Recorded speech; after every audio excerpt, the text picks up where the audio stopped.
Imagine this. You're a young recruit in the Roman army. Barely a few campaigns under your belt when the word comes down from your centurion. You've been promoted.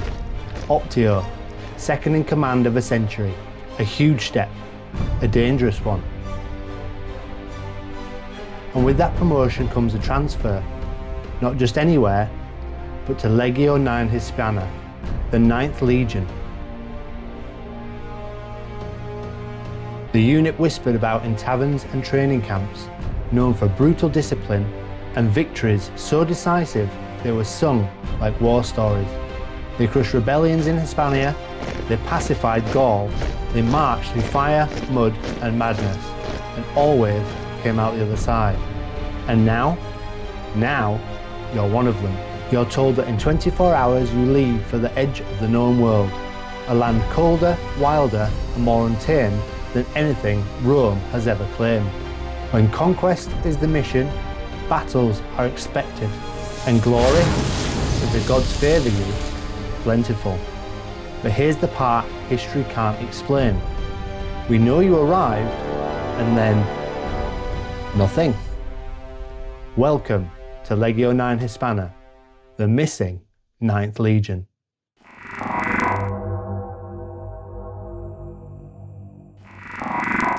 In this video, we're not chasing legends. We're going to look at the world the 9th Legion lived in, the Rome that sent it to the edge of the known world, and what a Roman legion truly was, on paper and in practice. We'll explore why Britain mattered to Rome and what the 9th was expected to do there, and why its assignment should have been survivable. Then we'll examine what happened next, the records that fade, the theories they tried to explain that silence, and the evidence that refuses to give us a clean answer. And finally, we'll look at what history can say with certainty, and why the disappearance of the 9th Legion still unsettles historians nearly 2,000 years later. Because this story isn't about myth, it's about absence. So Rome at the height of its power. At the time you are promoted, Rome is not struggling. Rome is winning. The Republic is gone now, replaced by Empire. Power no longer rests in the Senate alone, but in the hands of emperors who command loyalty through conquest. And Rome stretches farther than any civilization before it. From the deserts of North Africa to the forests of Germania, from Hispania in the west to the edges of the Eastern world. Rome does not merely rule territory, it organises it. Roads cut through continents, law follows the legions, taxes flow back to the capital.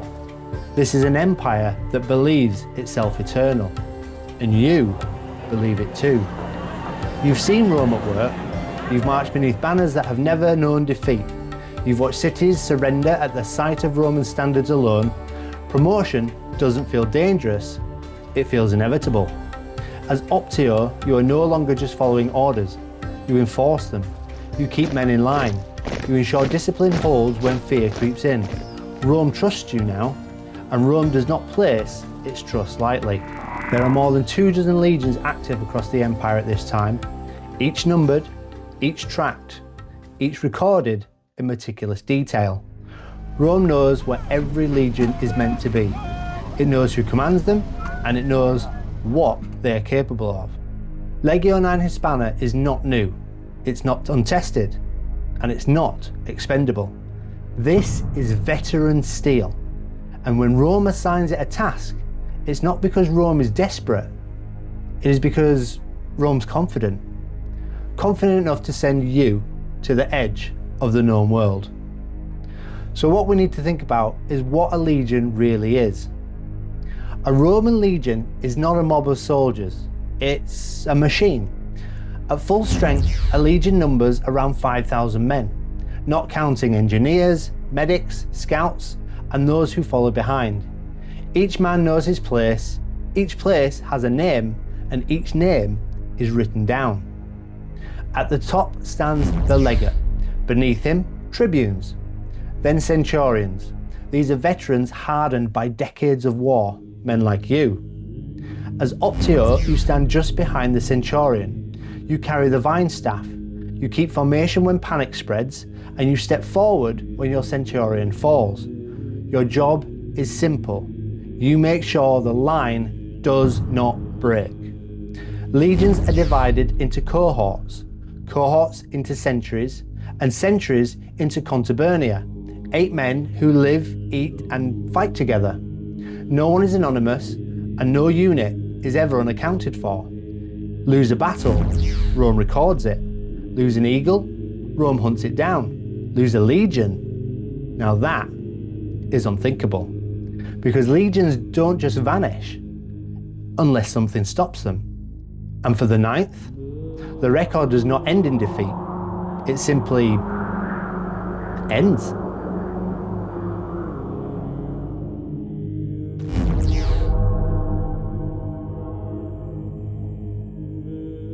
So why Britain? Britain is not unknown to Rome, it's unfinished. Julius Caesar crossed the Channel generations earlier, enough to prove the island existed, not enough to tame it. Now, under the Empire, Britain has become a question Rome refuses to leave unanswered. The island holds resources such as tin, grain, and trade routes beyond the edge of the map. But more than that, Britain represents something Rome cannot tolerate: resistance. So Rome sends experience. Legio IX Hispana has done this before. It earned its name in Hispania during the long, grinding wars Rome fought to subdue tribes of the Iberian Peninsula. This was not quick conquest, it was decades of uprising, ambushes, and attrition. The Cantabrian Wars tested Rome's patience and its legions. The Ninth endured there.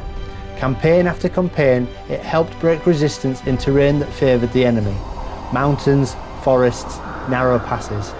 By the time the region was finally pacified, the legion carried its name like a mark of survival: Hispana. Not a title of honour bestowed in Rome, but a reminder of where it proved it could hold ground, when authority wavered. Later, the Ninth marched into Gaul, supporting Rome's efforts to stabilise newly conquered territory. This was not glory warfare, this was occupation, suppressing revolt, enforcing law, and making sure Rome's victories stayed victories. The kind of fighting Rome relied on to hold an empire together. The Ninth proved it could operate far from the capital, far from reinforcements, in lands that resisted order. It did not break. This is why it is sent to Britain, not as an experiment, not as a warning, but as a solution. For Rome's perspective, this is not a gamble. Britain is hostile, yes. Unpredictable, certainly. But Rome has faced worse. For you, this posting is framed as opportunity. A frontier assignment means advancement, action, the kind of service that earns recognition. You're told what every Roman officer is told: that discipline wins wars, that resistance fades, that Rome always prevails. And yet, Britain does not behave like Hispania or Gaul. The land resists roads, the weather breaks morale, and the tribes do not seek decisive battles. They wait. Your orders are clear. March north, secure the frontier, and hold the line. You are not expecting annihilation, you are expecting trouble, but manageable trouble.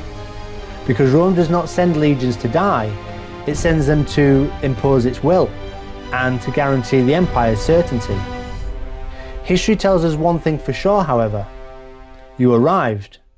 But what history does not tell us is what happened next.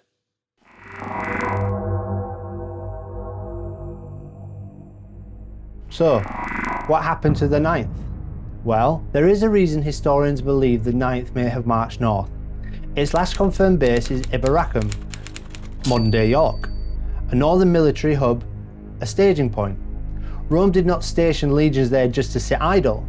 From Eboracum, roads pushed towards contested territory, beyond the frontier. Inscriptions tell us the Ninth was present, but they do not tell us where it went next. No marching orders survive, and no campaign records remain. If the legion marched north and was destroyed, we would expect signs: battlefields, mass graves, recovered armour, captured eagle standards. We have none, which leaves another possibility: that the legion was dismantled, absorbed, its identity completely erased. Rome did this before, but even this should leave a trace. Veterans, promotions, settlements, they don't appear. Officers like Lucius Aemilius Carus vanish from the records. Careers simply stop. For Roman men defined by documentation, this silence is not normal. Whether the ninth was destroyed or erased, the result is the same. The legion ceased to exist, and so do the men inside it, including you. So what do we know for certain regarding Legio IX Hispana? We do know that the Roman ninth existed. It served in Britain, and by the early 2nd century, it was gone. Its number is never reused, its fate never explained. For an empire built on records, that silence is deliberate, not because Rome forgot, but because Rome chose not to remember. Somewhere roads end, records stop, names are never spoken again. And one of those names might have been yours. If you have your own theories about what happened to the 9th Legion, please remember to like, subscribe and leave a comment with your thoughts, because it truly helps DarkLight to grow. Welcome to the mystery of Legio IX Hispana, the missing 9th Legion. And remember, question everything, keep safe, and keep one eye open. Toodles.